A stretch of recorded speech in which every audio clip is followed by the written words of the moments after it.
महानगरपालिका शिक्षण विभाग शाळा बंद पण शिक्षण सुरू या ऑनलाईन एज्युकेशन उपक्रमाअंतर्गत मी श्रीमती सीमा रमेश कुऱ्हाडे, गैबंशा नगर उच्च प्राथमिक मनपा मराठी शाळा कुर्ला पश्चिम एल विभाग आपले सर्वांचे स्वागत करत आहे।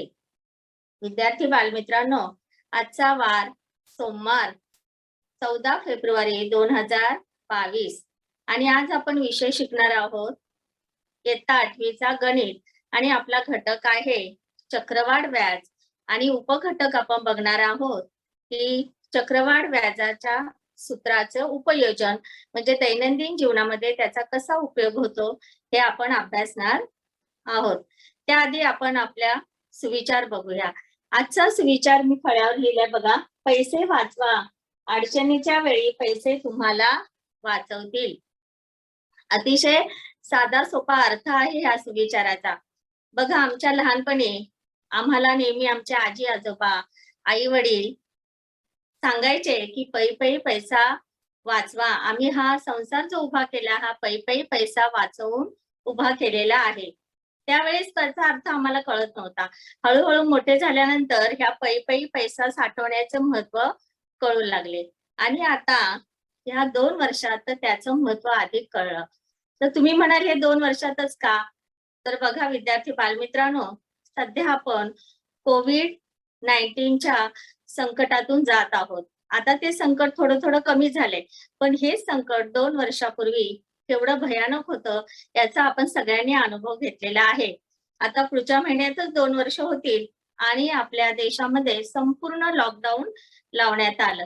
आता लॉकडाऊन लावलं, सगळे कारखाने ऑफिसे सगळं काही बंद होतं आणि अशा परिस्थितीमध्ये सगळं आपले व्यवहार ठप्प झाले होते आणि अशा वेळी जे रोजंदारीवर काम करणारी लोक होती त्यांचे तर फार हाल झाले होते, कारण ते रोजच्या रोज कमवायचं आणि खायचं असं त्यांचा दिनक्रम असायचा। पण ह्या लॉकडाऊन मध्ये सगळी कामधंदा बंद झाल्यामुळे त्यांच्यावर खूप मोठं आर्थिक संकट आलं आणि उपाशी राहायची वेळ आली। आणि या अशा संकटातून जी कोणी लोक वाचली असतील की ज्यांनी पै पै करून काही थोडीशी बचत केलेली असेल, ज्यांच्याकडे थोडाफार पैसा होता, अशा लोकांनी तो पैसा नंतर त्याचा उपयोग केला। पण ज्यांनी अजिबातच काही साठवून ठेवलं नव्हतं अशा लोकांचे फार हाल झाले। म्हणून भविष्यात आपल्याला कधी कोणतं संकट येईल, कोणत्या आर्थिक संकटाला सामना करावा लागेल हे आपल्याला माहित नाहीये। आता 2 वर्षापूर्वी आपल्यावर हे संकट आलं त्यावेळेस आपल्याला माहित होतं का असं काही होणार आहे? तर नाही। म्हणून भविष्यात सुद्धा आपल्याला असं आर्थिक संकट कुठल्याही प्रकारचं येऊ शकतो, यासाठी आपण काय करायचं आहे, पै पै पैसा साठवून ठेवायचा आहे, म्हणजे त्याची बचत करायची आहे। आणि कारण आपला अन्न वस्त्र निवारा ह्या जशा मूलभूत गरजा आहेत ना, तसंच पैसा सुद्धा आपल्याला अत्यंत आवश्यक आहे। आपलं जीवन जगण्यासाठी त्याची पण आवश्यकता आपल्याला आहे। म्हणून आपण पैशाची बचत करायची आहे। पैसा थोडा थोडा आपला जो काही मिळकत मिळते त्याच्यातला थोडा थोडा साठवून ठेवायचा आहे, कारण भविष्यात येणारं आर्थिक संकट आहे त्याच्याशी आपल्याला सामना करायला आपण सज्ज राहिलो पाहिजे। म्हणूनच आजचा सुविचार फार महत्वाचा आहे की पैसे वाचवा, अडचणीच्या वेळी पैसे तुम्हाला वाचवतील। आणि आपला आजचा जो टॉपिक आहे चक्रवाढ व्याज, हा आपला पैशाशी संबंधित आहे। मी मागच्याही तासिकेला तुम्हाला सांगितलेले आहे की आपण आपली बचत, आपली गुंतवणूक कशा प्रकारे करायची आहे हे आपण आपल्या टॉपिक मधून शिकलेलो आहोत। आता मागच्या तासिकेला आपण सरळ व्याज आणि चक्रवाढ व्याज याचा अभ्यास केलेला आहे आणि दोघांमध्ये तुलना पण केलेली आहे। आता सरळ व्याज, सिंपल इंटरेस्टचं सूत्र आपण अभ्यासलं आहे, त्या सूत्रावर आधारित उदाहरणं सोडवली आहेत। चक्रवाढ व्याज, कंपाऊंड इंटरेस्ट याचं पण सूत्र आपण रास काढण्याचं सूत्र अभ्यासलं, त्याच्यावरून कंपाऊंड इंटरेस्ट काढला आणि सिंपल इंटरेस्ट आणि कंपाऊंड इंटरेस्ट यांचं आपण कंपॅरिझन सुद्धा केलेलं होतं।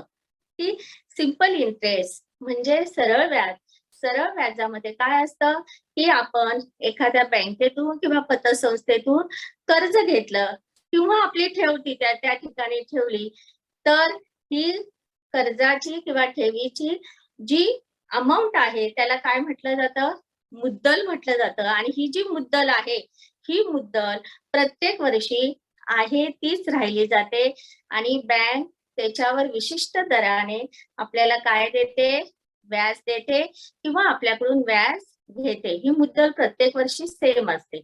आणि चक्रवाढ व्याजामध्ये काय आपण अभ्यासलं होतं की चक्रवाढ व्याजामध्ये सरळ व्याजाप्रमाणेच पहिल्या वर्षी मुद्दल आहे तीच राहते, परंतु दुसऱ्या वर्षापासून मुद्दल बदलते.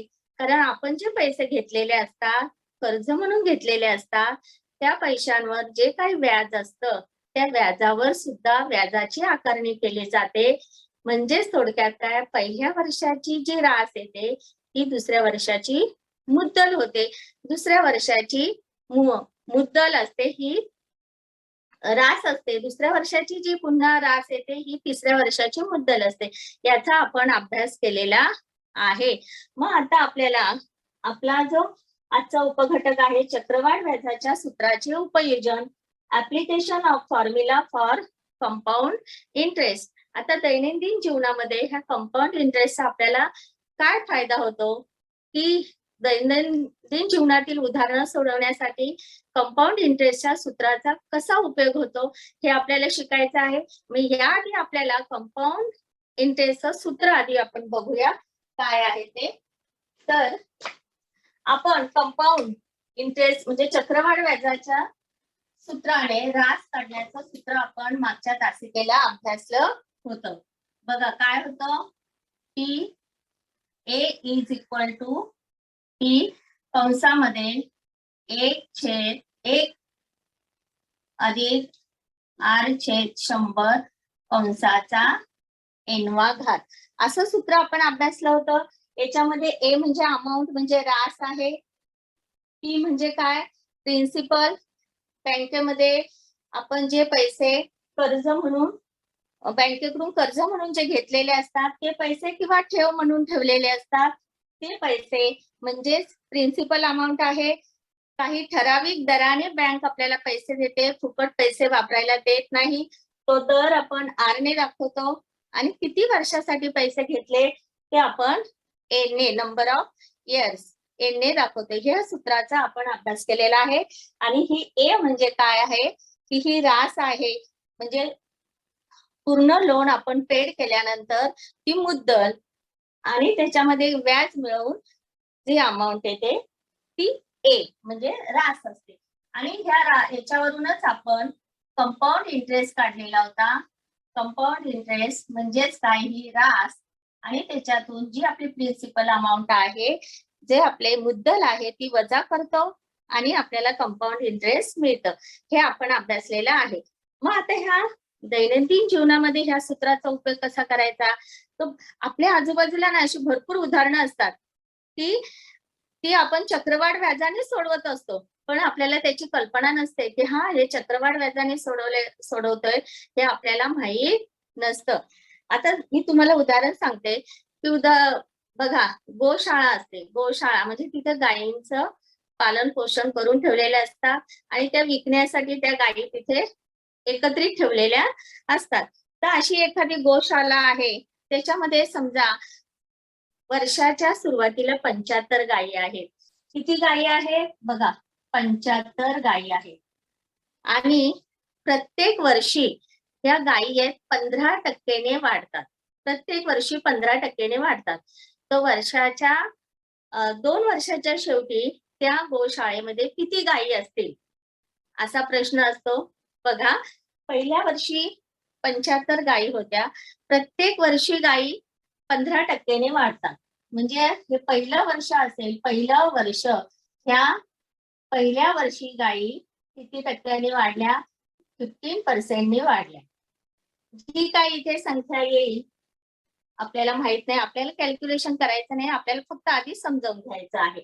आणि आपल्याला विचारले दुसऱ्या वर्षाच्या शेवटी, दुसऱ्या वर्षाच्या शेवटी तिथे किती गायी असतील. आता रेट किती आहे, 15% आहे. तर हे उदाहरण सोडवण्यासाठी या सूत्राचा कसा उपयोग होईल? तर बघा, पहिल्या वर्षाच्या शेवटी किती गायी होत्या? पहिल्या वर्षाच्या सुरुवातीला किती गायी होत्या? 75. मग हा 75 म्हणजे आपला काय झालेला आहे? टी झालेला आहे, प्रिन्सिपल या ठिकाणी झालेला आहे. त्याच्यानंतर रेट किती आहे आपला? हा रेट किती आहे? 15% आहे. आणि आपल्याला 2 वर्षाच्या शेवटी किती गायी त्या गोशाळेमध्ये असतील विचारलंय. म्हणजे इथे जी संख्या येईल त्याचं ते म्हणजे काय असेल? ए असेल. आणि एकूण वर्ष किती आहे? 2 वर्ष. म्हणजे एन बरोबर 2. मग ह्या किमती ह्या सूत्रामध्ये घालायच्या आणि मग आपल्याला काय होणार? 2 वर्षाच्या शेवटी त्या गोशाळेत किती गायी आहेत त्या आपल्याला मिळतात. आता बघा, आपण या ठिकाणी हे काढण्यासाठी कुठल्या सूत्राचा उपयोग केलेला आहे? चक्रवाढ व्याजाच्या सूत्राचाच उपयोग केलेला आहे. म्हणजे this is the application of formula for compound interest. म्हणजे कंपाऊंड इंटरेस्ट किंवा चक्रवाढ व्याजाच्या सूत्राचं हे उपयोजन आहे दैनंदिन जीवनामध्ये. दुसरं एखादं उदाहरण बघा, की एखाद्या इमारतीचं काम सुरू आहे. आता इमारतीचं काम काही लगेच होणार नाही, तर त्या इमारतीच्या कामासाठी पहिल्या वर्षी समजा 320 मजूर लावलेले आहेत आणि प्रत्येक वर्षी मजूर 25% वाढतात. 2 वर्षाच्या शेवटी किती मजूर होतील? इथे सुद्धा आपल्याला हे सूत्र वापरायचं आहे, की पहिल्या वर्षी 320 मजूर होते. प्रत्येक वर्षी मजूर 25% वाढतात. 2 वर्षानंतर मजुरांची संख्या किती असेल? तर हे काढण्यासाठी आपल्याला कोणत्या ह्या सूत्राचा उपयोग होणार आहे. म्हणजे अशी विविध प्रकारची उदाहरणं बघा आपल्या आजूबाजूला घडत असतात, की तुम्ही ती शोधायची आहेत. की हे उदाहरण सोडवताना आपल्याला ह्या कंपाऊंड इंटरेस्टच्या सूत्राचा कसा उपयोग होतो हे तुम्हाला नक्की समजेल. ती उदाहरणं तुम्ही शोधायची आहेत. अशा प्रकारे आपल्याला ह्या दैनंदिन जीवनामध्ये कंपाऊंड इंटरेस्टचा किती उपयोग होतो, त्या सूत्राचा किती उपयोग होतो हे तुमच्या लक्षामध्ये आलं असेल. आता कधी कधी विद्यार्थी बालमित्रांनो काय होतं, की आपण एखादी वस्तू विकत घेतो. समजा एखादी कार असेल किंवा एखादी मशीन असेल. ही कार मशीन आपण जर विकत घेतली दुकानातून, पहिल्या वर्षी आपण विकत घेतली आणि दुसऱ्या वर्षी जर ती विकायला गेलो, तर आपल्याला त्या वस्तूची मूळ किंमत आहे तेवढी कधीही मिळत नाही. ती जुनी होते. जुनी म्हणूनच ती पकडली जाते आणि तिचे काही पर्सेंट आपल्या कमी केले जातात.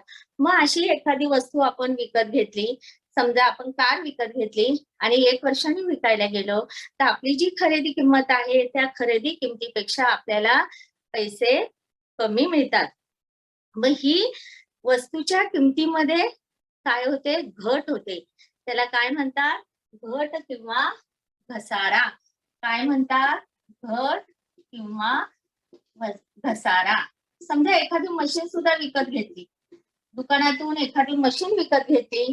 ती मशीन आपण 1 वर्षाने विकायला गेलं, तर तिच्या किमतीमध्ये काय करतात? घट पकडली जाते. किंवा 2 वर्षांनी विकायला गेलं तर अजून त्याच्यामध्ये घट पकडली. जेवढी जुनी होईल तेवढी त्या वस्तूची किंमत काय होते?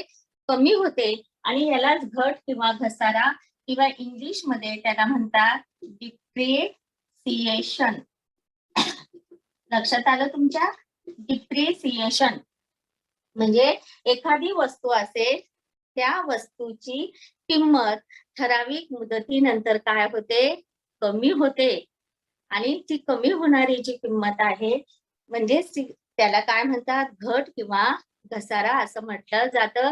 आणि ही घसाऱ्याची जो रेट असतो हा रेट ठरलेला असतो. पहिल्या वर्षी एवढी पर्सेंट किंमत त्या वस्तूची कमी होणार, दुसऱ्या वर्षी अजून त्याची आणखी पर्सेंट कमी होणार. आणि अशा प्रकारे हा जो रेट आहे, वस्तूची किंमत कमी होण्याचा रेट आहे, हा कमी कमी होतो. आणि कमी होत असल्यामुळे हा जो रेट आहे ना, हा आर, हा नेहमी काय करतात? निगेटिव्ह पकडला जातो किंवा ऋण पकडला जातो. काय केला जातो? ऋण पकडला जातो. जेव्हा आपल्याला एखाद्या वस्तूची घसाऱ्याची किंवा घट काढायची असते किंवा घसाऱ्याची किंमत काढायची असते, तेव्हा आर ची व्हॅल्यू, हा जो आर आहे इथे आपण धन आहे, परंतु जेव्हा अशी उदाहरणं येतात तेव्हा ती आर ची किंमत ऋण मानायची असते. एवढं लक्षात ठेवा. आपण प्रत्यक्ष उदाहरणं सोडवू ना, तेव्हा तुमच्यामध्ये तुमच्या हे अगदी व्यवस्थित लक्षात येईल की हा घसारा घट काय असतं आणि ती उदाहरणं सोडवल्यानंतर लक्षात येईल. तर आता आपण ही उदाहरणं, ह्या सूत्राचं उपयोजन दैनंदिन व्यवहारातील कोणकोणत्या उदाहरणांमध्ये होतं ना, ती उदाहरणं आपण आता सोडवायला घेऊया.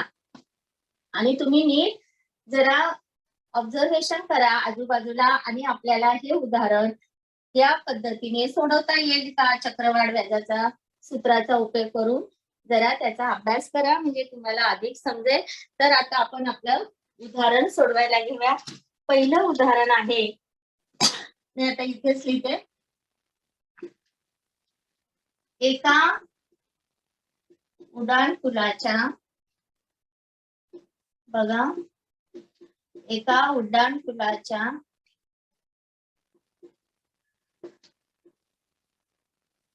बांधकामावर, उदाहरणं सोपी असतात, फक्त कॅल्क्युलेशन थोडासा वेळ जातो, पण एकदा सरावाने तुम्हाला त्याची सवय होईल.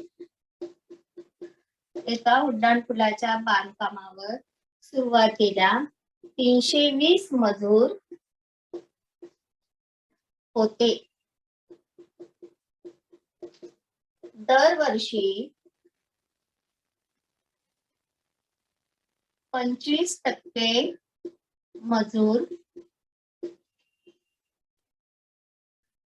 वाढवण्यात आले.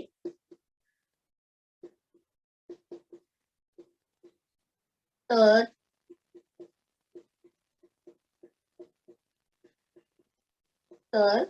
2 वर्षानंतर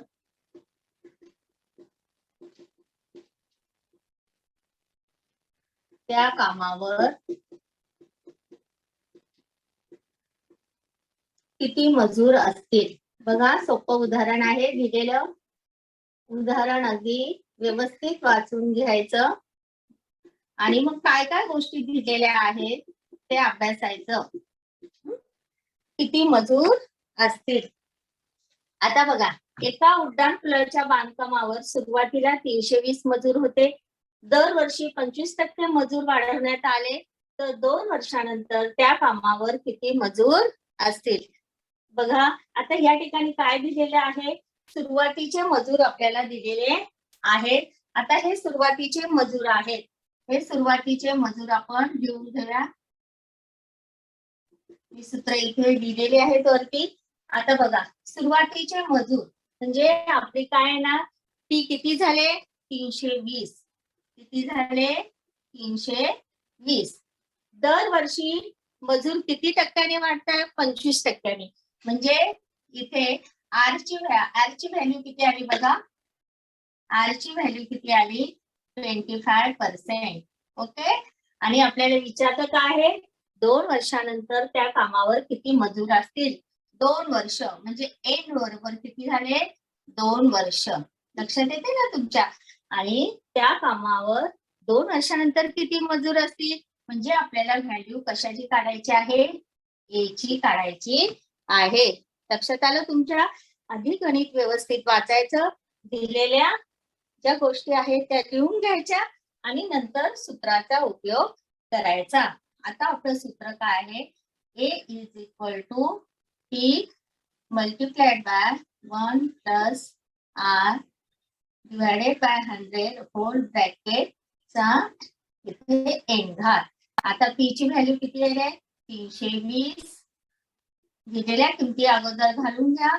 आर ची व्हॅल्यू किती आहे, 25 भागिले 100 आणि एन बरोबर आपले किती आहे, 2. पहिल्या किमती घालून घेतल्या. आता पहिला आहे ना, नेहमी कंस सोडवायचा, अगोदर कंस सोडवायचा. आता कंसामध्ये काय आहे बघा, अति संक्षिप्त रूप आपल्याला देता येते का बघा, 25 एके 25 आणि 25 चोक 100. म्हणजे इथे किती आले, 1/4 आणि इथे कंसाचा वर्ग. मग या ठिकाणी बघा काय झालं, 320 कंसामध्ये. आता ही अपूर्णांकाची बेरीज आहे, ही अपूर्णांकाची बेरीज आपल्याला करायची आहे. आता 1 + 1 छेद 4 आहे. आता इथे छेद काहीच नाही म्हणजे किती असणार, 1 असणार. मग आपण काय करायचं आहे, तिरकस गुणाकार, 4 1 4, 1 गुणिले 1 आणि छेदाचा गुणाकार, 4 1 4 कंसाचा वर्ग. इकडे सोडवूया आपण. बघा, therefore a is equal to काय येणार बघा, 320 कंसामध्ये 4 अधिक 1 किती झाले, 5 आणि छेद 4 कंसाचा वर्ग.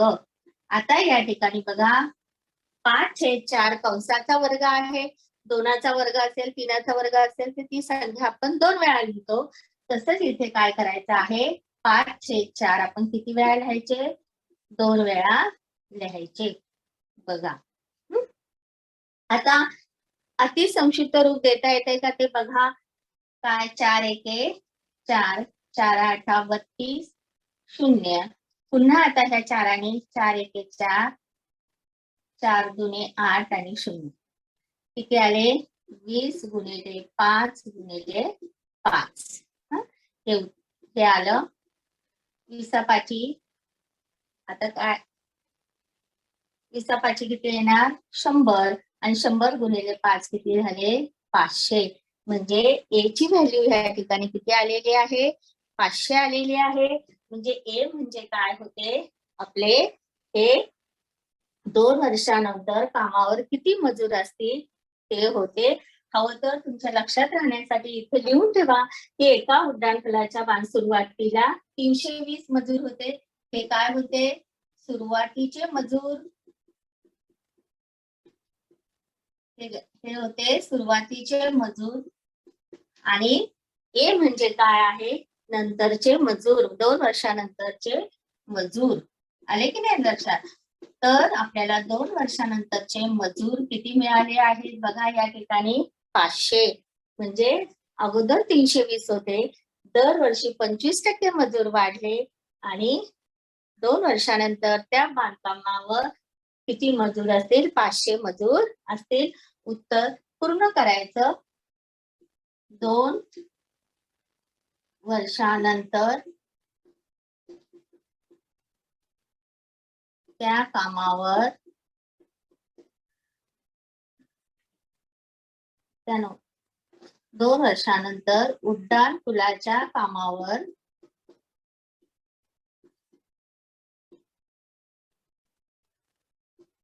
उड्डाण पुलाच्या कामावर 500 मजूर असतील. हे आपलं फायनल आन्सर आहे. किती मजूर असतील, 500 मजूर असतील. आणि this is the application of final for compound interest formula. चक्रवाढ व्याजाच्या सूत्राचं हे उपयोजन आहे आणि त्याचा उपयोग करून आपण हे उदाहरण सोडवलेलं आहे. पहिल्यांदा गणित व्यवस्थित वाचायचं, दिलेल्या किमती लिहून घ्यायच्या. काय केलेले आता इथे आपण बांधकामावर सुरुवातीला 320 मजूर होते, म्हणजे ती व्हॅल्यू टी आहे. रेट किती आहे, 25%. एन किती आहे, 2 वर्ष. आणि काढायला काय सांगितलंय, 2 वर्षानंतरचे मजूर म्हणजे ए ची व्हॅल्यू काढायची आहे, नंतरचे मजूर. दिलेल्या सूत्रामध्ये किमती काय करायच्या, घालायच्या आणि व्यवस्थित स्टेप बाय स्टेप पुढे सोडवत जायचं. आणि सरावाने तुम्हाला हे गणित अगदी व्यवस्थित येतील. फक्त यासाठी सराव करणे आवश्यक आहे. लक्षात आलं तुमच्या. तुम्ही याचा स्क्रीनशॉट काढून ठेवा, म्हणजे आपल्याला दुसऱ्या उदाहरणाकडे वळता येईल. बघा, त्या खूप वेगवेगळ्या प्रकारची उदाहरणं आपल्याला विचारली जातात. मी आता या ठिकाणी तुम्हाला प्रत्येक प्रकारचं एक एक उदाहरण सोडून दाखवणार आहे. आणि ही उदाहरणं जेव्हा तुम्ही बघाल तेव्हा तुम्हाला कुठल्याही प्रकारचं चक्रवाढ व्याजाचं उदाहरण आलं तरी काही अडणार नाही. आपण प्रत्येक प्रकारचं एक एक उदाहरण सोडवूया. आता मी वळते दुसऱ्या उदाहरणाकडे. तुम्ही स्क्रीनशॉट काढून ठेवा. बघा, आता या ठिकाणी मी दुसरं उदाहरण लिहित आहे. सोपी उदाहरणं असतात थोडासा वेळ जातो लिहायला आपला, पण हरकत नाही. आपण ही उदाहरणं आता क्रमाक्रमाने घेऊया. की आज एक मशीन, बघा, आज एक मशीन किती रुपयाला? 2.5 लाखाला 2,50,000 रुपयांना खरेदी केली. ओके, खरेदी केली.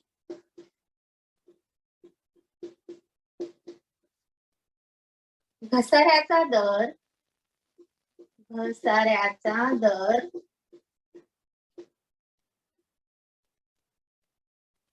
दरवर्षी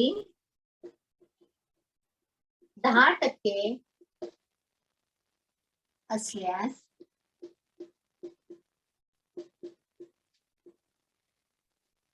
दोन वर्षानंतर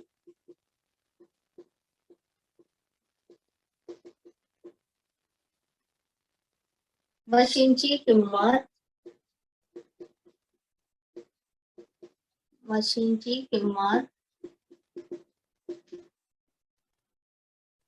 खरेदीपेक्षा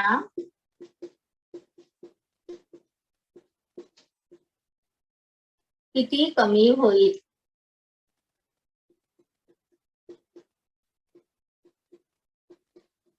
बघा, उदाहरण नीट वाचा. काय दिलेलं आहे बघा, किती कमी होईल.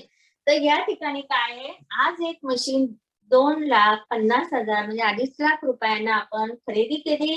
घसाऱ्याचा दर दरवर्षी 10% असल्यास 2 वर्षानंतर मशीनची किंमत खरेदीपेक्षा किती कमी होईल? मी मगाशी तुम्हाला सांगितलं होतं की एखादी वस्तू आपण खरेदी केल्यानंतर काही वर्षांनी ती जर किंवा अगदी दुसऱ्या वर्षी सुद्धा आपण विकायला गेलो तर तिची किंमत काय होते? कमी होते. आपल्याला तिची खरेदी किंमत आहे त्याच्यापेक्षा कमी पैसे आपल्याला मिळतात. आणि हा घसाऱ्याचा दर काय असतो? निश्चित केलेला असतो प्रत्येक वस्तूवर. तर आता हा घसाऱ्याचा दर किती आहे? 10% आपल्याला दिलेला आहे. आपण दिलेल्या व्हॅल्यू आधी लिहून घ्यायच्या. की आता या ठिकाणी आपल्याला पी म्हणजे काय? आता पी म्हणजे या ठिकाणी आपल्याला काय येणार आहे बघा, मशीनची खरेदी किंमत. काय येणार? पी म्हणजे काय? मी आता इथे लिहिते, मशीनची खरेदी किंमत.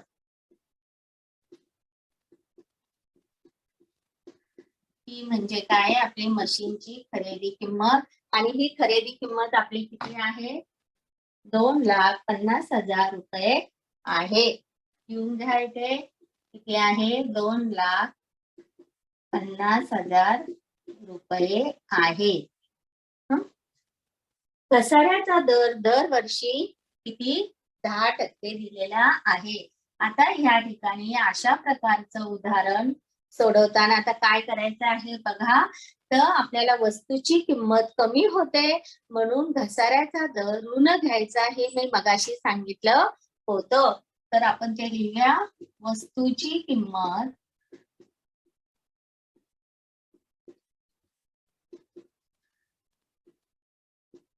कमी होत असल्यामुळे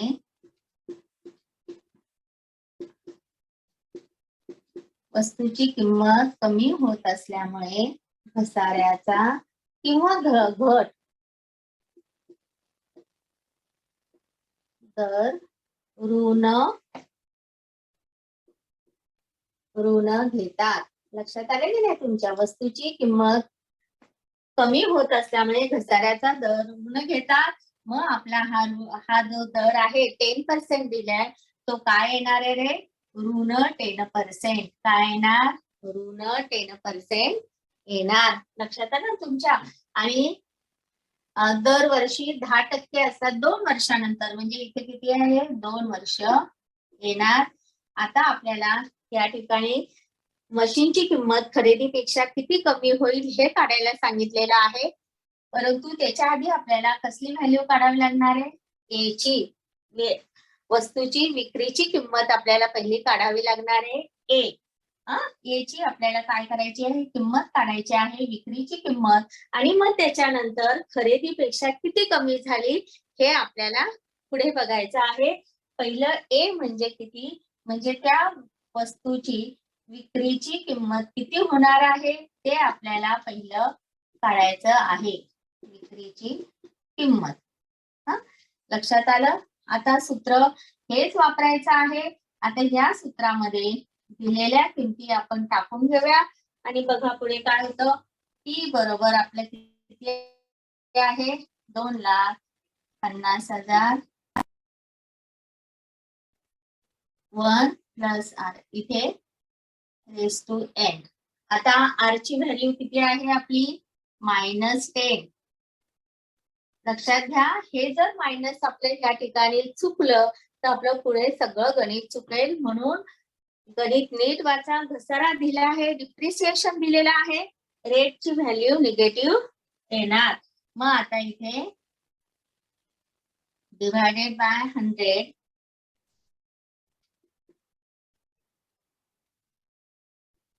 कंसाचा दुसरा घात, कारण एन ची व्हॅल्यू किती आहे, 2. आता आपण बघा ह्या ठिकाणी किती, 2,50,000. व्हॅल्यू अगदी व्यवस्थित येऊन घ्या, ह्या जर चुकल्या तर आपल्या पुढे गणित चुकतं. 1 प्लस. आता या ठिकाणी अति संक्षिप्त रूप द्या, 0 0 भाग लागला, इथे किती राहिले, -1 डिवायडेड बाय 10 आणि कंसाचा दुसरा घात. बघा व्यवस्थित लक्ष द्या, प्रत्येक कृतीकडे लक्ष द्या, म्हणजे तुमचं चुकणार नाही. आता इथे 1 कंसामध्ये, आता या कंसामध्ये आता हा धन आणि हा ऋण आहे, म्हणजे इथे काय येणार, ऋण धन आणि ऋण आहे, तर इथे ऋण चिन्ह येणार कंस काढल्यानंतर, आणि इथे राहणार 1/10 कंसाचा वर्ग. ओके. आता पुढे बघा, हे आहे 2.5 लाख आहे, असेच लिहून घेऊया. आता हा कंस सोडूया, इथे छेद काहीच नाही, म्हणजे किती असणार आहे, 1 असणार आहे. माहिती आपल्याला 10 एके 10, 1 गुणिले 1 आणि छेद 10 कंसाचा वर्ग. आता पुढे बघा,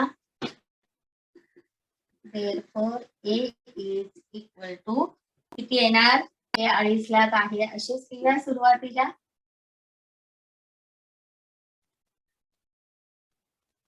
पुढे कंस सोडवा, 10 वजा 1 किती झाले, 9 आणि 9/10 कंसाचा वर्ग.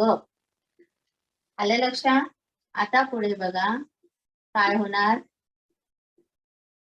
आता 9/10 कंसाचा वर्ग, म्हणजेच आपण 9/10 किती वेळा लिहिणार, 2 वेळा लिहिणार. 9/10 गुणिले 9/10. लक्षात आलं ना. आता पुढे अतिसंक्षिप्त रूप देऊया. बघा हा 0 हा 0 भाग लागला, पुन्हा हा 0 भाग लागला. आता काय होणार, ह्या 9ने याला गुणायचं, 9 0 0 9 0 0, 9 5 45, 7 4, 9 दुणे 18, 18 आणि 4 किती आले, 22. तुम्हाला जर तोंडी गुणाकार करता येत नसेल तर काय करायचं आहे, रफ वर्क मध्ये ते करून घ्यायचं आहे. पुन्हा आता किती गुणिले आहेत, 9. बघा 9 0 0 9 0 0, 9 5 45, 7 आले 4, 9 दुणे 18, 4 22, 7 आले 2, 9 दुणे 18, 18 आणि 2 किती आले, 20. 2,02,500 रुपये. ए ची व्हॅल्यू किती आली, 2,02,500 रुपये आलेले आहे. पण आपल्याला काय सांगितले, नुसती विक्री किंमत काढायला नाही सांगितले, तर आपल्याला काय सांगितलं आहे, मशीनची किंमत किती कमी झाली.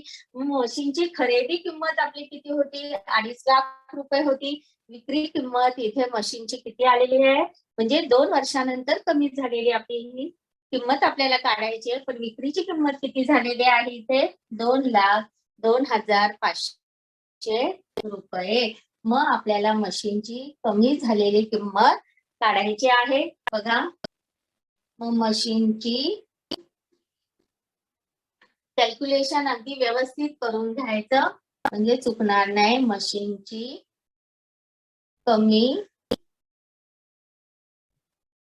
कमी झालेली किंमत, मशीनची कमी झालेली किंमत बरोबर काय आहे? मशीनची खरेदी किंमत. काय आहे? खरेदी किंमत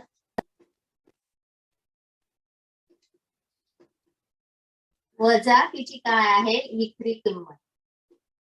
2 वर्षानंतरची तिची विक्री किंमत आहे. आपला फळा छोटा पडतो. तुम्ही वहीमध्ये असं सरळ समोर लिहायचं आहे. आता खरेदी किंमत आपली किती आहे? खरेदी किंमत 2.5 लाख रुपये वजा विक्री किंमत आपली किती आली आहे? 2,02,500 रुपये. आता ही जी वजाबाकी कराल, ही वजाबाकी केल्यानंतर जे उत्तर येईल ती आपल्याला त्या मशीनची कमी झालेली किंमत मिळणार. तर आता वजाबाकी इथे व्यवस्थित अशी करून घ्या. जर तुम्हाला तोंडी येत असेल तर करा, नाहीतर इथे साईडला करून घ्या.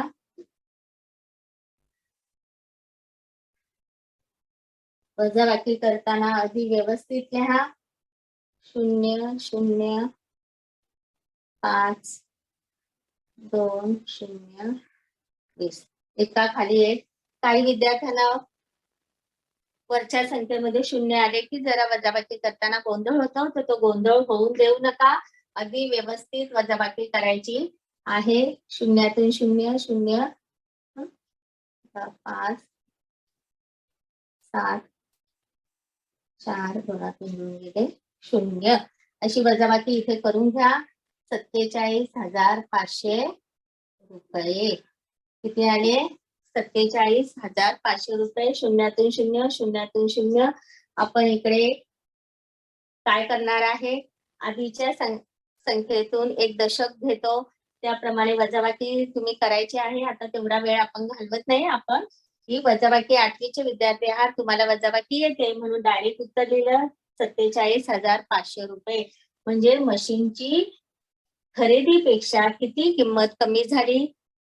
तर 47,500 रुपये एवढी किंमत काय झाली? कमी झाली. म्हणजे एखादी वस्तू आपण नवीन घेतलेली वस्तू जर पुन्हा आपण 1 वर्षाने विकायला गेलो तर तिची किंमत आपल्याला मिळत नाही. ती काय केलेले सेकंड हँड वस्तूच पकडली जाते आणि तिची किंमत कमी होते.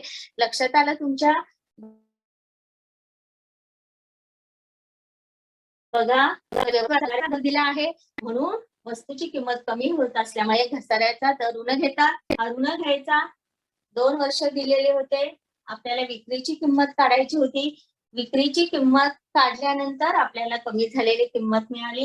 व्यवस्थित अशा किमती घालून घ्या. उदाहरण व्यवस्थित सोडवा. वजाबाकी चुकू नका. आता याच्यामध्ये काय आहे? गणित सोपी आहे, समजायला पण सोपी आहे. फक्त ही थोडी कॅल्क्युलेशन आहेत ना, ही फक्त काळजीपूर्वक करायला शिकायचं आणि हे तुम्हाला सरावाने अगदी व्यवस्थित जमेल. तर तुम्ही याचा काय करायचं आहे? स्क्रीनशॉट काढून घ्यायचा आहे. अशा प्रकारच्या वजाबाक्या ज्या आहेत त्या करायला शिका म्हणजे तुम्हाला जमेल. लक्षात आलं? स्क्रीनशॉट काढून ठेवा. म्हणजे आपल्याला आता पुढचं वेगळ्या प्रकारचं एक तिसरं उदाहरण घ्यायचं आहे. आता बघा, ही जेव्हा आपण उदाहरणं सोडवतो, आतापर्यंत आपण काय केलेलं आहे? याची व्हॅल्यू काढलेली आहे, त्याच्यानंतर कंपाऊंड इंटरेस्टची व्हॅल्यू काढलेली आहे. तर प्रत्येक वेळेस असं होत नाही. कधी कधी आपल्याला ह्या पी ची सुद्धा व्हॅल्यू काढायची असते, कधी आर ची काढायची असते, कधी एन ची काढायची असते. बाकीच्या दिलेल्या असतात आणि कोणती तरी एक व्हॅल्यू आपल्याला काढायची असते. प्रत्येक वेळेस असं समजू नका की आपल्याला ए चीच व्हॅल्यू ह्या ठिकाणी काढायची आहे. ते जसं उदाहरण असेल त्याप्रमाणे पुढे ठरवायचं आहे. तर आता आपण तिसरं उदाहरण आहे. हे तिसरं उदाहरण बघा काय आहे ते सोडवूया. उदाहरण सोपं आहे. फक्त फक्त आपल्याला काय काढायचं आहे हे एवढं एकदा लक्षात घेतलं ना तर काहीही प्रॉब्लेम नाही. अतिशय सोपा टॉपिक आहे. बघा आता तिसरं उदाहरण काय आहे. दर सा दशे म्हणजे दर साल दर शेकडा 18 दराने दर साल दर शेकडा 18 दराने चक्रवाढ व्याजाने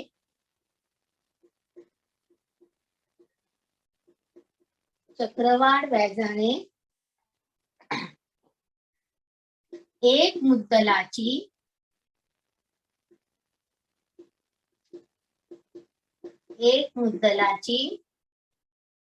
2 वर्षांची रास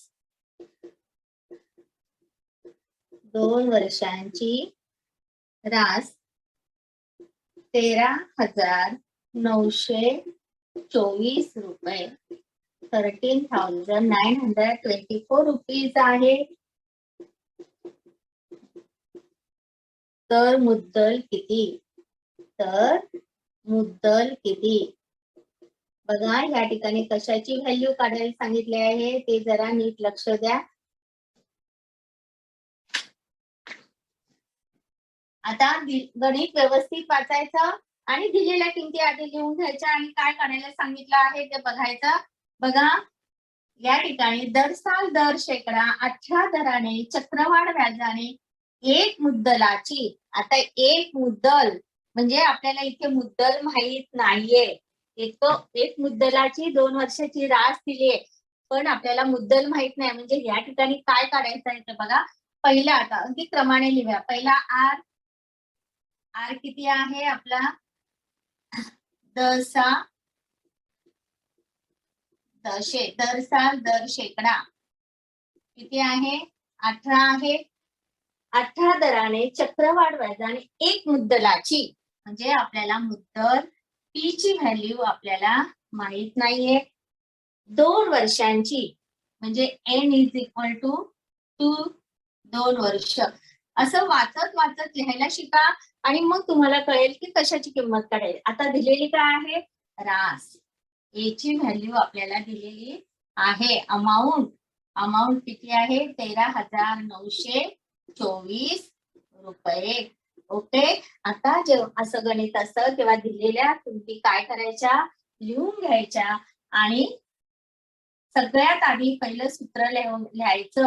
प्रत्येक वेळी सूत्र लिहायचंच. डायरेक्ट किमती घालायच्या नाही. पहिलं सूत्र लिहून घ्यायचं आणि मग त्या सूत्रामध्ये किमती घालायच्या. बघा या ठिकाणी आता ए ची व्हॅल्यू आपल्याला दिलेली आहे. किती आहे 13,924. therefore आणि पी ची व्हॅल्यू आपल्याला काढायची आहे. पी आहे तसाच ठेवणार आपण 1 प्लस. आता आर डिवायडेड बाय 100. आर ची व्हॅल्यू किती आहे 18 आणि डिवायडेड बाय 100 आणि एन ची व्हॅल्यू किती आहे 2. परत इथे आहे तसंच लिहा 13,924 बरोबर. पी ची व्हॅल्यू माहित नाही. पी आहे तसे आधी आहे तसंच लिहून घ्यायचा. आता कंस सोडवायचा. कंस सोडवताना पहिला अतिसंक्षिप्त रूप देता येते का ते बघायचं. बघा 2 9 18 2 5 10 आणि 0 किती आले 9 इथे खाली लिहिते म्हणजे वरती 2 लिहायला आपल्याला जागा पुरेल. P 1/9/50 आणि कंसाचा वर्ग. आता सगळ्यात पहिलं आपल्याला काय करायचं आहे कंस सोडवून घ्यायचा आहे. नेहमी पहिला कंस सोडवून घ्यायचा. आता इथे P कंस सोडवून घ्या. इथे काहीच नाही म्हणजे छेद किती असणार 1. 50 एके 50 अधिक 9 आणि हा 50 एके 50 आणि कंसाचा वर्ग. आता पुढे बघा काय होतं. therefore 13,924 बरोबर पी कंसामध्ये 50 अधिक 9 किती आले 59 आणि छेद किती आला 50 आणि इथे कंसाचा वर्ग. किती आले बघा, 59/50 कंसाचा वर्ग. आता या ठिकाणी काय करायचं पुढे, जर असे थोडस लक्ष द्यायचं, नक्की आपल्याला काय करायचं आहे ते बघायचं. आता हे 59/50 कंसाचा वर्ग म्हणजे मी ते 2 वेळा लिहिते. किती वेळा लिहिणार, 2 वेळा लिहिणार. बघा, 2 वेळा लिहिले. आता आपल्याला व्हॅल्यू कशाची काढायची आहे, पी ची काढायची आहे.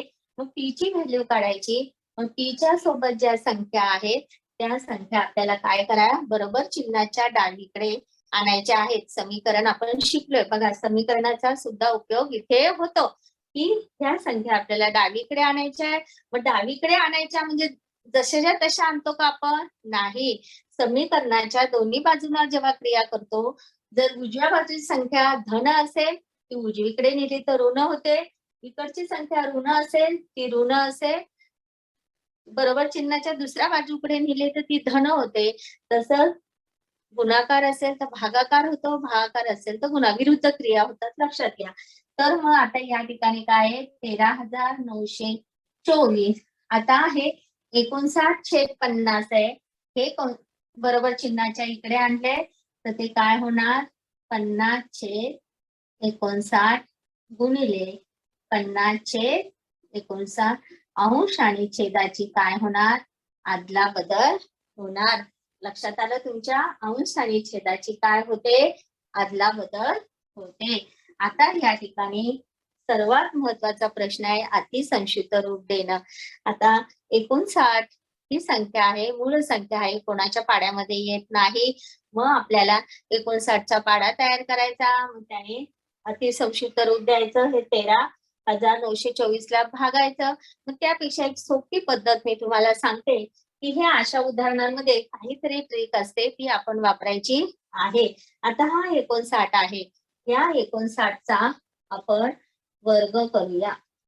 ह्या 59चा आपल्याला वर्ग लिहायचा आहे. आता तुम्हाला हा 59 आहे, याचा वर्ग 59 गुणिले 59 केले ते 3481 होतं. तर तुम्हाला एक सोपी पद्धत मी सांगते. जेव्हा अशा मोठ्या संख्या असतात आणि या मोठ्या संख्यांचा जेव्हा आपल्याला वर्ग करायचा असतो ना, तर हा वर्ग कसा करायचा मी तुम्हाला सांगते. लक्ष द्या इकडे. 59चा वर्ग, आता 9चा वर्ग किती येतो, 81 येतो. 5चा वर्ग किती येतो, 25 येतो. आणि सरळ ह्या दोन संख्यांचा गुणाकार करायचा. 9 5 45 आणि 45 जुने 50. म्हणजे थोडक्यात काय, ह्या 3 संख्या आहेत, तिन्ही संख्यांचा गुणाकार करायचा. 9 5 45, 45 जुने 90 आणि हे 90 इथे ह्या मधल्या दोन संख्यांमध्ये मिळवायचे. म्हणजे 1 8 9 5 14 2 आणि 3. बघा किती आला वर्ग, 3481. लक्षात आलं तुमच्या. हे मी का सांगते, याच्याबरोबर तुमचा स्कॉलरशिपचा सुद्धा अभ्यास होणार आहे. स्कॉलरशिप मध्ये पण तुम्हाला असे वर्ग काढायला येतात. म्हणजे अशा प्रकारे वर्ग काढायचा. समजा ह्या ठिकाणी 53 असतील, 53. आता हा 3चा वर्ग 9 येतो. मग 3चा वर्ग 9, आपल्याला 2 अंकी संख्या करायची आहे. म्हणजे इथे काय घ्यायचा, 0 घ्यायचा. परत 5चा वर्ग किती करायचा, 25 आणि 5 त्रिक 15, 15 दुने 30 आणि हे 30 या इथे मिळवायचे. बघा 9 0 5 आणि 3 8. तुम्ही जर 53 गुणिले 53 जर करून बघितले तर त्याचा वर्ग 2809 रुपये नाही, 2809 येतो. हे लक्षात घ्या. ही सोपी ट्रिक आहे वर्ग काढण्याची. तर हे सगळं मी का सांगितलंय की आपल्याला आता हे उदाहरण सोडवताना 59चा पाडा तयार करण्यापेक्षा 59चा जर वर्ग तयार केला तर आपल्याला ते सोपं होणार आहे. ते कसं ते बघा. आता वरचे अंशस्थानचे 50 गुणिले 50 मी आहे तसेच लिहिते आणि ह्या 59 गुणिले 59 मी काय लिहिलेलं आहे, 3481. आता बघा ह्या 3481 आणि हा 13,924 चा काही संबंध आहे का हे बघायचं आहे. आता इथे एक स्थानी किती आहे, 1 आहे. आणि ह्या वरच्या संख्येच्या एकस्थानी 4 आहे. म्हणजे एकाला आपण 4 ने गुणलं तरच आपल्याला या संख्येच्या एकस्थानी 4 आहे ते मिळणार आहे. मग बघूया आपण ह्या ठिकाणी काय होतं ते.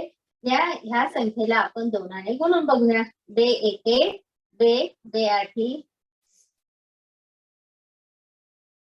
सॉरी 4 ने गुणायचंय. 4 एके 4 4 आठा 32 हातच्या आला 3 4 चे 16 16 ने 3 19 हातचा आलाय 4 3 12 आणि 1 13. बघा आले की नाही 13,924. म्हणजे 3,481 ला 4 ने गुणलं की आपल्याला 13,924 मिळतात. किती सोपं झालं आता आपल्याला अतिसंक्षिप्त रूप देणं. तेच जर तुम्ही 59 चा पाढा तयार करत बसला असता आणि 59 ला भागत राहिले असते तर वेळ गेला असता. तर आता बघा 4 पंचा 20 200 200 गुणिले 50 ठीक आहे. टी ची व्हॅल्यू आहे इक्वल टू टी. आता 5 गुणे 10 therefore P is equal to 10,000. मुद्दल किती आली आपली 10,000 रुपये. काय कठीण होतं आतापर्यंत आपण उदाहरणं सोडवली त्याच्यामध्ये आपण एकच ए ची व्हॅल्यू काढत होतो आणि याच्या व्हॅल्यू वरून आपण CI कंपाऊंड इंटरेस्ट काढत होतो. पण या ठिकाणी आपल्याला पी ची व्हॅल्यू काढायला सांगितली. काहीच कठीण नाही. दिलेल्या किमती त्या सूत्रामध्ये घालत जा. फक्त ही कॅल्क्युलेशन्स काय आहे ही जरा काळजीपूर्वक करा आणि कुठे ट्रिक वापरता येते का त्याचा विचार करा. इथे आपण 59 चा वर्ग केल्यामुळे आपल्याला आणखी सोपं झालं आणि आपल्याला पी ची व्हॅल्यू मिळाली 10,000 रुपये. मग तर मुद्दल किती झाली उत्तर शेवटी लिहा. मुद्दल बरोबर किंवा प्रिन्सिपल बरोबर किती आली 10,000 रुपये. आलं लक्षात. अशी उदाहरणं विविध प्रकारची उदाहरणं तुम्हाला विचारली जातात. आता आपण पुढचं जे उदाहरण बघणार आहे त्याच्यामध्ये आणखी वेगळी व्हॅल्यू आपल्याला काढायला सांगितले आहे ते बघूया आपण. याचा स्क्रीनशॉट काढून ठेवा आणि लगेच आपण पुढच्या उदाहरणाकडे वळूया. बघा आता मी चौथं उदाहरण बघते. चौथं उदाहरण काय आहे ते बघूया आपण. बघा चौथं 700 रुपयांची 700 रुपयांची दर साल दर शेकडा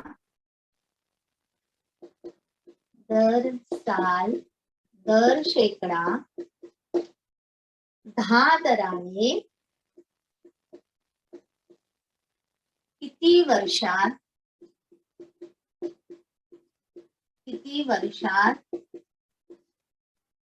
847 रुपये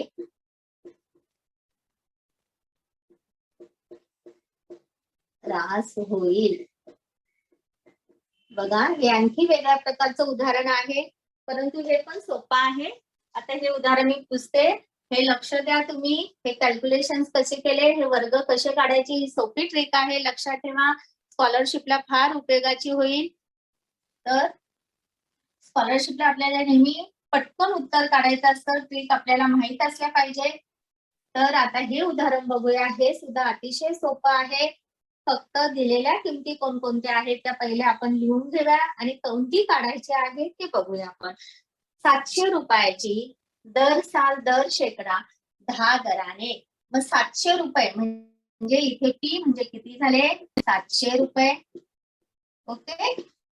दर साल दर शेकडा 10 दराने म्हणजे रेट किती आला दर साल दर शेकडा किती आला 10 आला. आता इथे प्रश्न आहे किती वर्षात. आता इथे वर्ष दिलेले नाहीयेत. आपल्याला ते वर्ष काढायचे आहेत. म्हणजे आपल्याला व्हॅल्यू कशाची काढायची आहे एन ची व्हॅल्यू काढायची आहे. म्हणजे एन म्हणजे किती किती वर्षात रास किती होणार आहे. रास म्हणजे काय होणार आहे ही एक अमाऊंट किती 847 रुपये. बघा, काही कठीण नाही. सूत्र लिहून घ्या, सूत्रामध्ये किमती घाला.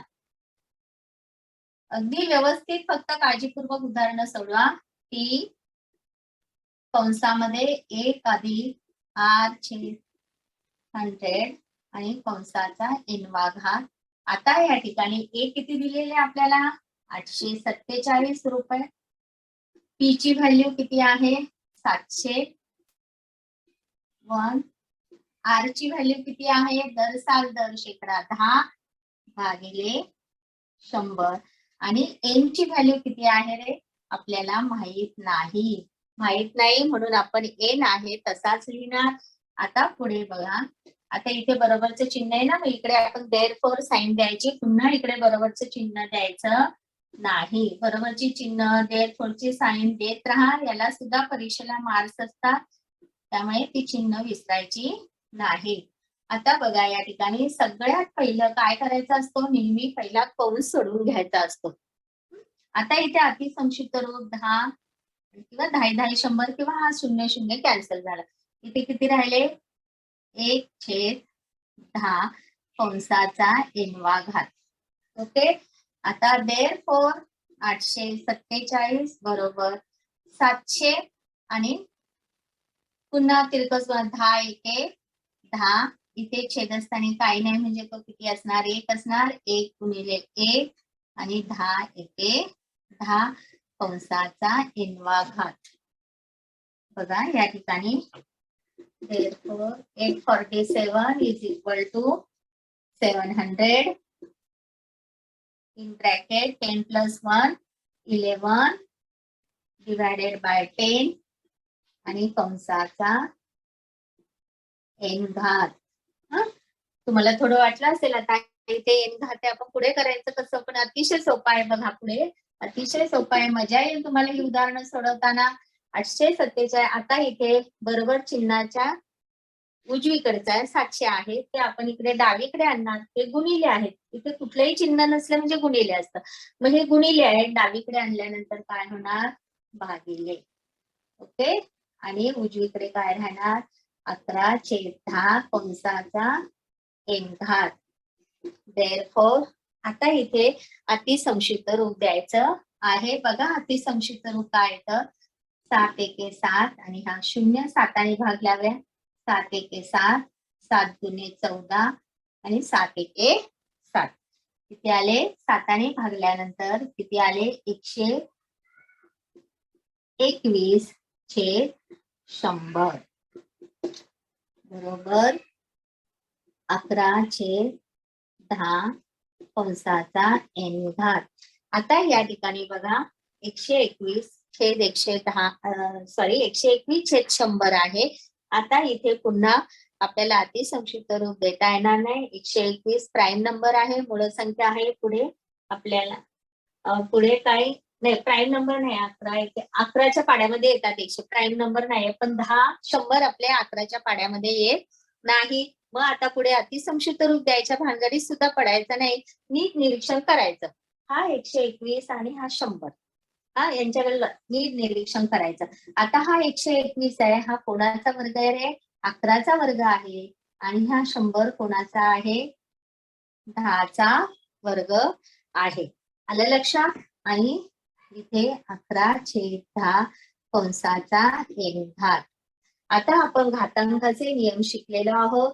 घातांकाचे आहे a चा n घात भागिले a चा n घात असेल.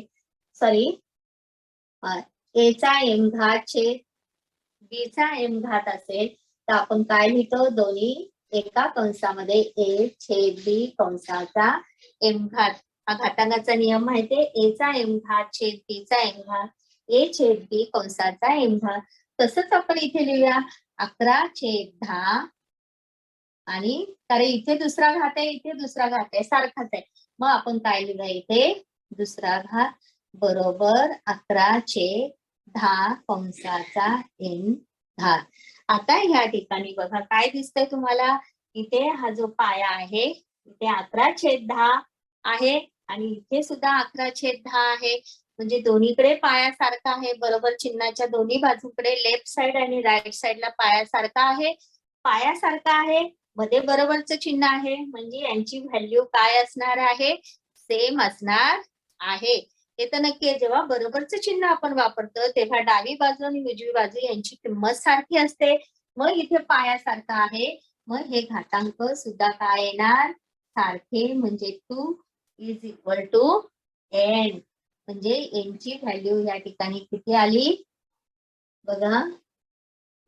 आपल्याला n ची value therefore n is equal to किती मिळाले? 2. आले की नाही लक्षात? मग n म्हणजेच काय आहे आपल्याला? की 700 रुपयांची दर साल दर शेकडा 10 दराने किती वर्षात 847 रुपये रास होईल? किती वर्षामध्ये होईल? 2 वर्षामध्ये 700 रुपयाची 847 रुपये रास 10% दराने होईल. लक्षात आलं तुमच्या? तर हे n बरोबर काय आहे? 2 वर्ष.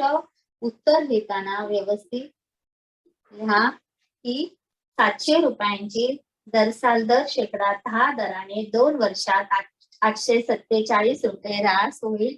अगदी व्यवस्थित पूर्ण उत्तर लिहायला शिका. 700 रुपयांची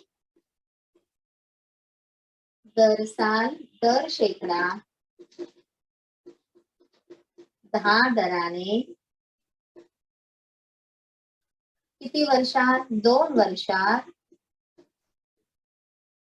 847 रुपये रास होईल. हे आपलं फायनल आन्सर. बघा, 700 रुपयांची दर साल दर शेकडा 10 दराने 2 वर्षात 847 रुपये रास होईल. हे आपलं फायनल आन्सर आहे. किती सोपं होतं. प्रत्येक वेळेस आपल्याला याचीच व्हॅल्यू काढायची नसते, फक्त गणित वाचून ते ठरवायचं. या ठिकाणी आपण काय केलं?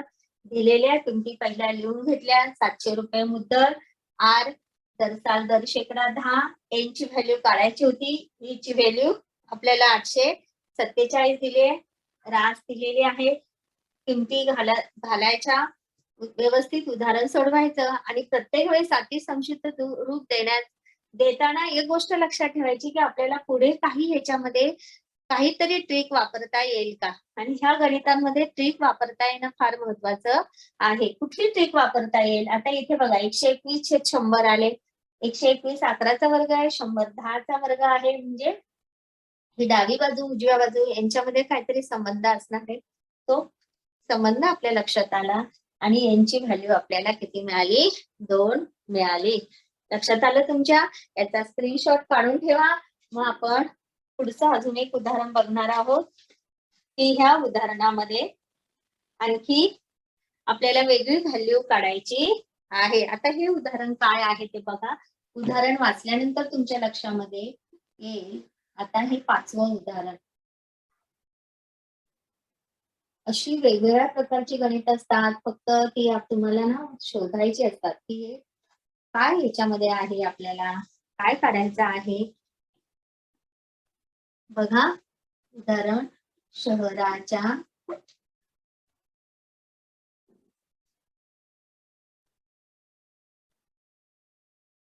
शहराच्या एका उपनगराची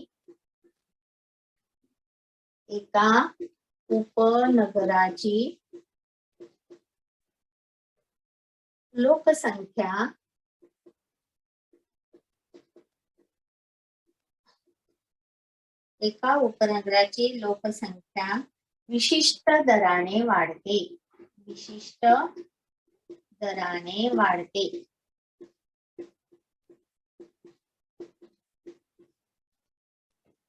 आजची व 2 वर्षानंतरची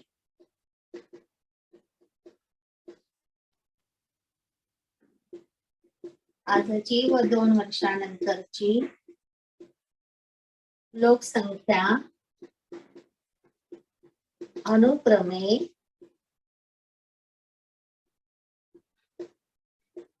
अनुक्रमे किती आहे बघा? 16,000 व 17,640 असतील.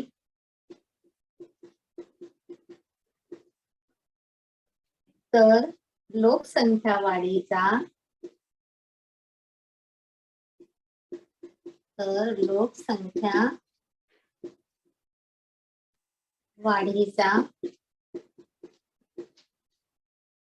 दर काय? सोपं उदाहरण आहे बघा. आता आपण सोडवली तसंच हे सोपं उदाहरण आहे. आता या ठिकाणी उदाहरण आधी सगळं व्यवस्थित वाचून घ्या. दिलेल्या व्हॅल्यूज लिहायच्या आहेत आपल्याला. आता आपण याच्या आधीचं उदाहरण सोडवलं, याच्यामध्ये आपल्याला एन ची व्हॅल्यू काढायची होते. आता हे उदाहरण बघा, याच्यामध्ये आपल्याला कसली व्हॅल्यू काढायची आहे ते बघा. अतिशय सोपं आहे. शहराच्या एका उपनगराची लोकसंख्या विशिष्ट दराने वाढते. आजची व 2 वर्षानंतरची लोकसंख्या अनुक्रमे 16,000 व 17,640 असतील तर लोकसंख्या वाढीचा दर काय? म्हणजे या ठिकाणी आपल्याला काय विचारलं आहे? दर. आर ची व्हॅल्यू विचारली आहे, आपल्याला आर दिलेला नाहीये.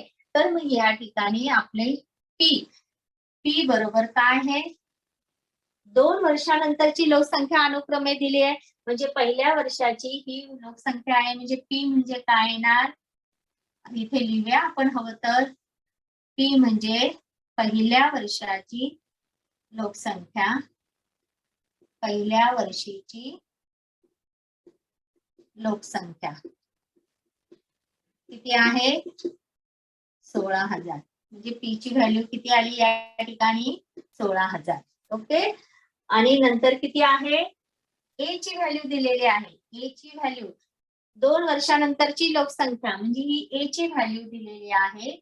2 वर्षानंतरची लोकसंख्या. हे एकदा तुम्हाला लिहायला जमलं ना, कसल्या किमती दिल्या की गणित सोडवणं कठीण नाही. 2 वर्षानंतरची लोकसंख्या. 2 वर्षानंतरची लोकसंख्या किती आहे? 16,000. सॉरी, 17,640. किती आहे? 17,640. आणि दर आपल्याला माहित नाहीये. इथे पिरियड आपल्याला किती दिलाय? 2 वर्ष. म्हणजे एन ची व्हॅल्यू किती येणार इथे? 2 वर्ष. आणि आता या ठिकाणी आपल्याला काय करायचं आहे? R. What is the R? दर काढायचा आहे. काही कठीण नाहीये. दिलेल्या सूत्रामध्ये किमती घालून घ्या. पी कंसामध्ये 1 + r / 100 raise to n. Okay. आता ए ची व्हॅल्यू किती आहे?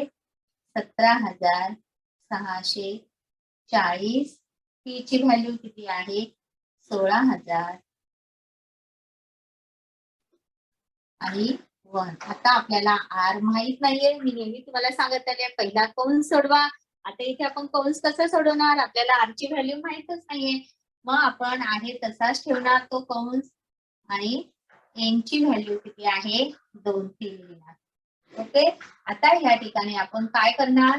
हे 16,000 इकडे गुणिले आहेत, डावीकडे बरोबर चिन्हाच्या डावीकडे आणणार आणि मग ते काय करणार आपण?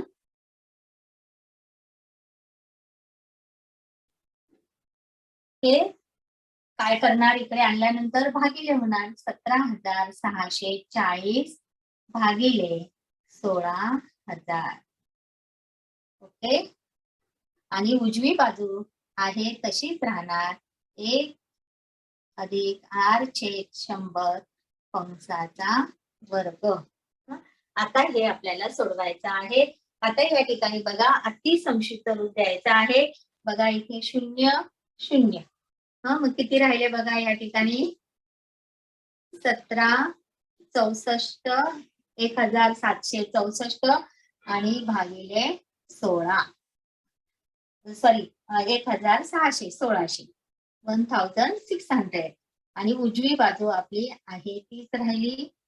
r / 100 कंसाचा दुसरा घात. आलं लक्षात? आपण 17,640 होते आणि खाली 16,000 होते. याला अति संक्षिप्त रूप दिलं. किती राहिले? 1764 भागिले 1600 बरोबर 1 + r/100 कंसाचा वर्ग.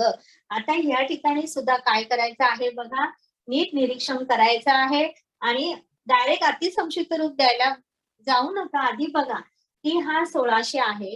हा 1600 म्हणजे कशाचा वर्ग आहे रे? 40चा वर्ग. किती येतो? 1600. 4 चोक 16. किती येतो? 1600 येतो. मग आता ही संख्या आहे 1764. ही सुद्धा कोणाचा तरी वर्ग असणार आहे हे नक्की.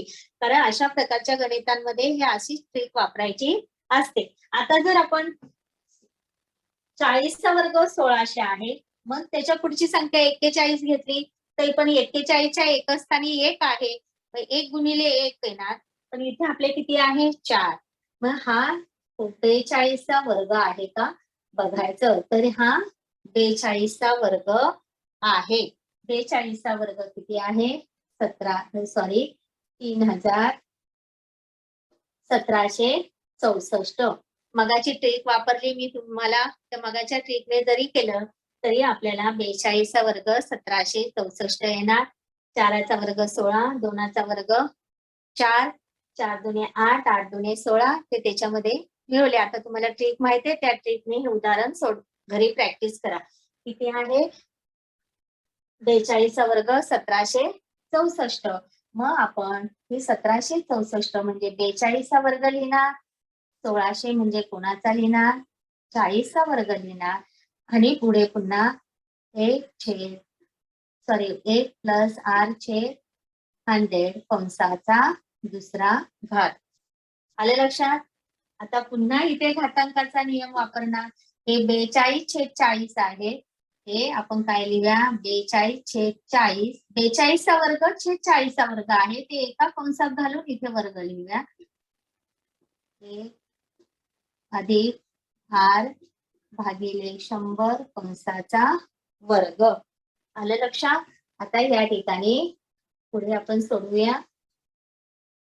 आता इथे अतिसंक्षिप्त रूप. आता हे अतिसंक्षिप्त रूप देणं आपल्याला सोपं जाईल. बघा, 2 दुने 4 0, 2 दुने 4, 2 एके 2 म्हणजे किती आले? 21/20 कंसाचा वर्ग बरोबर 1 अधिक r भागिले 100 कंसाचा वर्ग. आलं लक्षात? ही आता ही डावी बाजू सुद्धा 21/20 कंसाचा वर्ग झाला. उजव्या बाजूमध्ये 1 अधिक r छेद 100 कंसाचा वर्ग आहे. पुन्हा घातांकाचा नियम इथे येणार की हा पाया समान आहे. इथे घातांक पण सारखे आहे. म्हणजेच आपण काय करणार आहे इथे? एक तर घातांकाचा नियम किंवा दोन्ही बाजूंची काय वर्गमूळ काढून आपल्याला माहिती आहे एखाद्या संख्येचं वर्गमूळ काढायचं. समजा ही 49 संख्या आहे.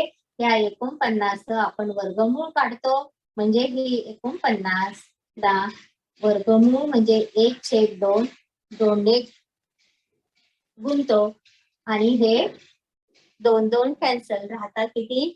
49. तसंच इथे आपल्याला दोन्ही बाजूंची वर्गमुळे काढली तर आपला जो पाया आहे तो आहे तसाच राहणार आहे. दोन्ही बाजूंची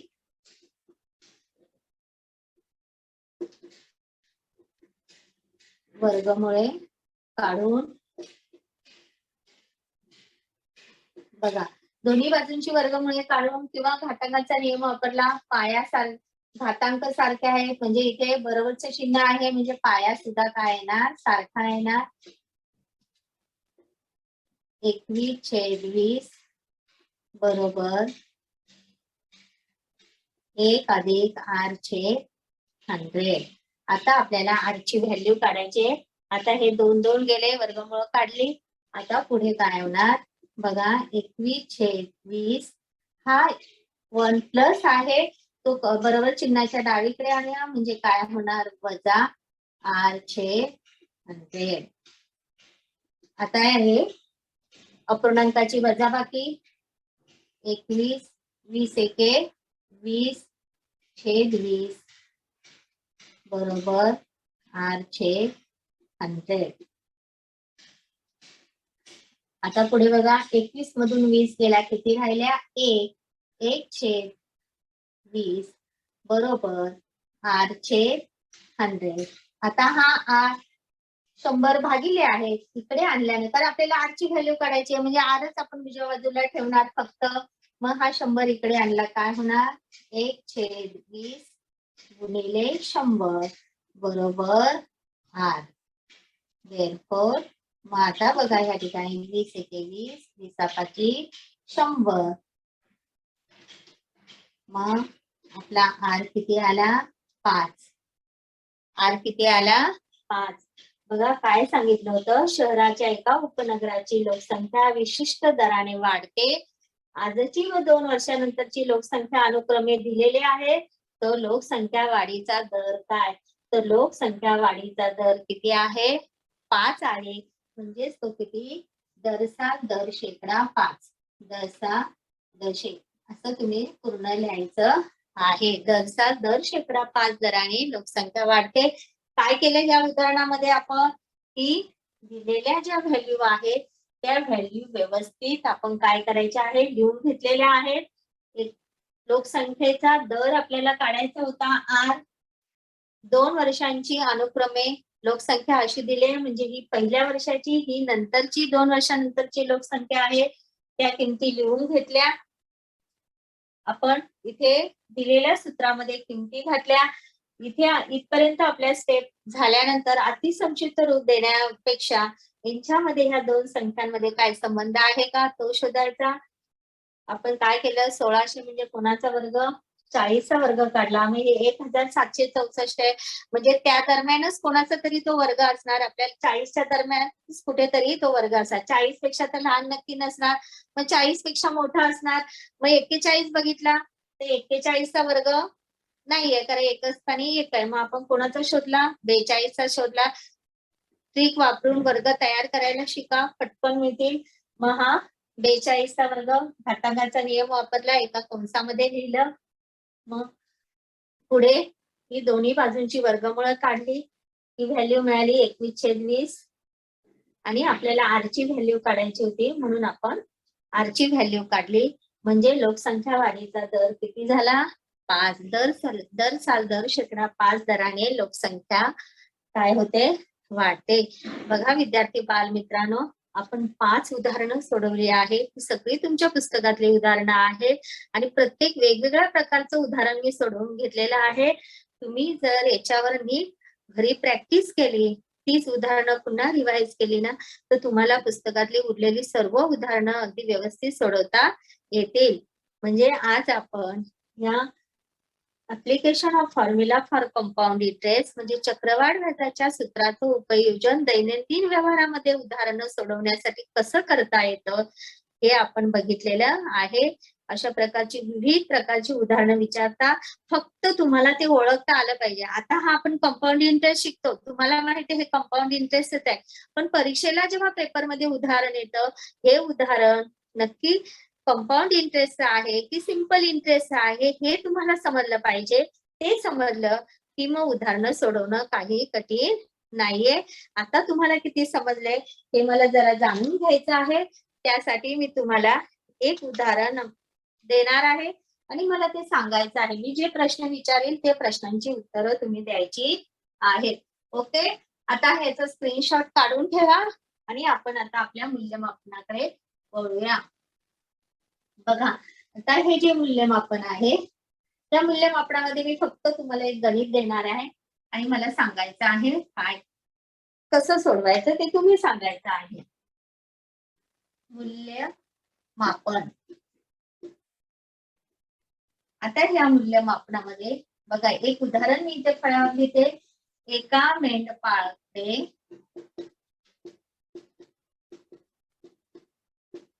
एका मेंढपाळाकडे 200 मेंढ्या असतील आणि दरवर्षी त्यांच्या संख्येत 10% 10% वाढ होत असेल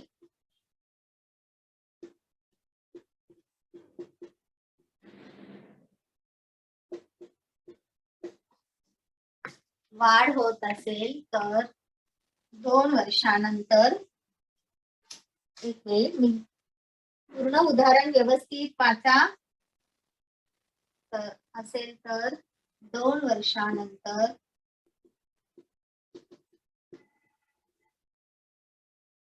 त्याच्याकडे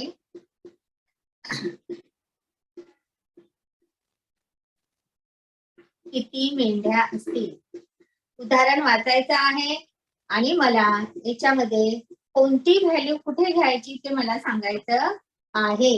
या ठिकाणी पी ची व्हॅल्यू काय असेल, आर ची काय असेल, जे काही तुम्हाला समजलं असेल त्या व्हॅल्यूज मला सांगायच्या आहेत आणि त्या व्हॅल्यूज आपल्याला सूत्रामध्ये लिहायच्या आहेत. कोण सांगते? पहिलं उदाहरण वाचा आणि मग मला सांगा. कोण सांगते उत्तर? सांगा बघू. मी सांगू पियुष. पियुष आधी उदाहरण वाच बेटा. अगोदर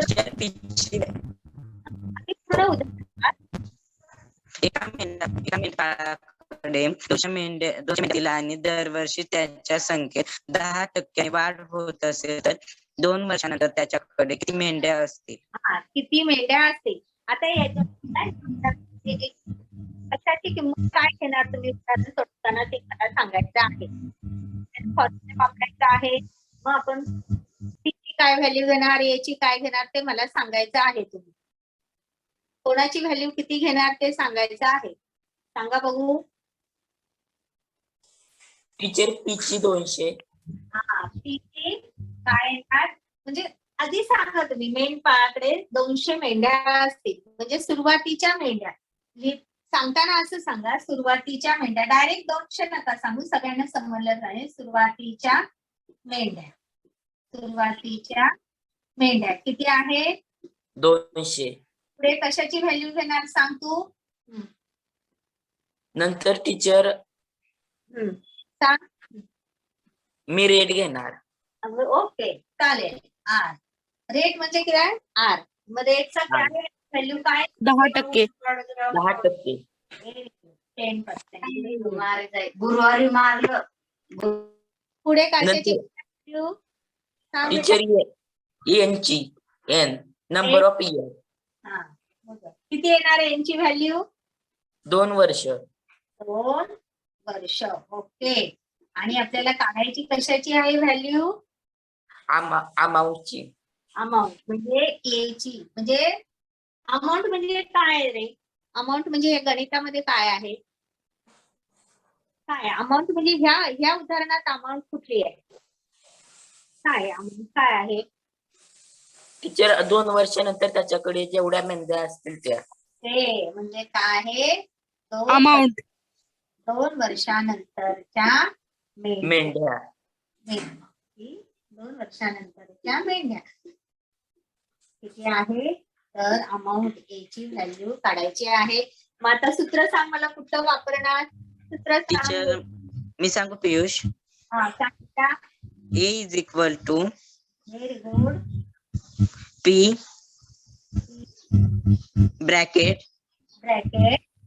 1 plus R dividing by 100 bracket raise to N. आता तुम्हाला एक सूत्र माहिती आहे. सूत्रामध्ये या दिलेल्या काय करायच्या आहेत? घालायच्या आहेत. हे लक्षात आलं तुमच्या?